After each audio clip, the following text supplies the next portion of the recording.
Diversity at Marvel Comics is a problem. Not because diverse characters are a problem, but because the defense of those characters is acting as a smokescreen that masks the actual issues. When someone complains about Jane Foster being Thor, the easy conclusion is that it is because she is a woman.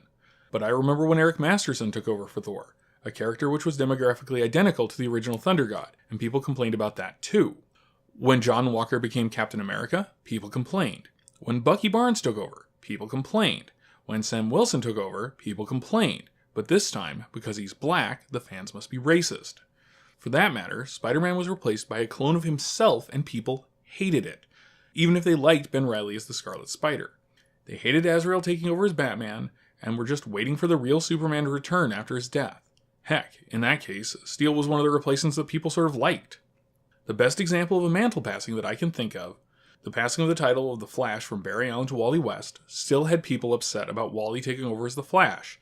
And decades later, when Barry returned and Wally was ousted, they complained yet again.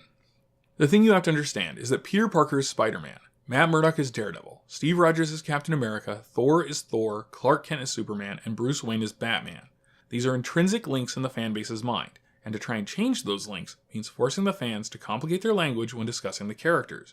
Comics are already a pretty complex thing to talk about. Adding extra levels to it eventually kills the conversations. So while of course you can shake things up and switch things around, barring a lightning in a bottle event, a character history which supports it, or meticulous setup which will still probably be rejected, in the end the characters will end up more or less back to where they started, having lost some portion of the readership along the way.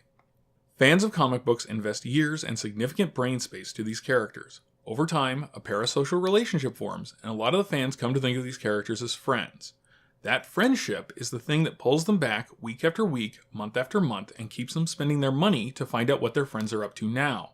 They are in a position where they have to trust temporary caretakers to treat their friends with the proper respect. Would you be upset if you found out that people working in a hospital or nursing home were abusing their power over people that you care about? What if they wanted to send a stranger home with you while insisting they were your loved one, or even worse, that you were better off for the exchange? That is much the place that fans find themselves when reading comics.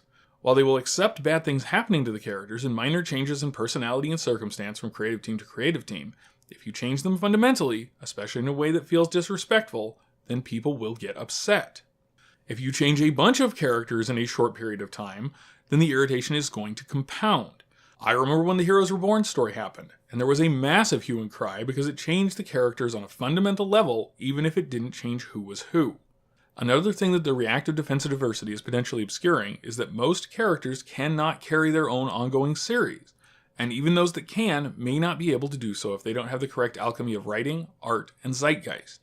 If the fans can't say, "I don't like Kamala Khan," without it being written off as racism, sexism, or Islamophobia, then how will you ever determine that the character, like so many dozens before her, just isn't interesting enough to support her book? That isn't to say that Kamala Khan is not a strong enough character to carry a book, just that jumping to conclusions about the motives of people that complain about her is detrimental to an accurate assessment. With that said, a good enough story can ameliorate much of this negative reaction, but if you have creators acting defensively, firing back at the, admittedly often mean and thoughtless fans, accusing them of being bad people for not liking when someone is screwing with their friends, then that is going to galvanize the negative feeling rather than diffuse it.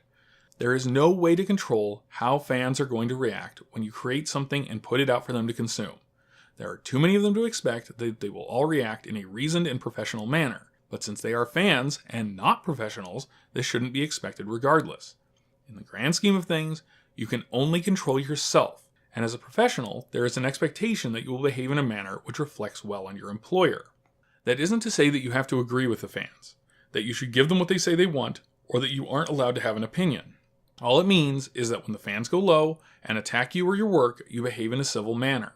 That might mean engaging them in a polite argument, having a friendly conversation, or simply ignoring them and moving on with your life. If you don't make enemies of them, most of the fans will do the same, but it is up to you, as the professional, to behave in a professional manner. In addition to civil behavior reflecting well on you and your employer, it will also serve to clear out the actual trolls, who will largely lose interest if you don't respond to them in the way that they want.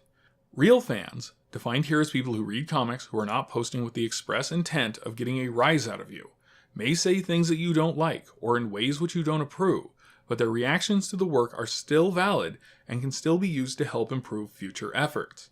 So yes, I believe Marvel does have a diversity problem, but it is because the knee-jerk reaction to criticism of new and diverse characters and creators prevents an accurate assessment of the complaints, rather than a problem with the diversity itself. Thank you.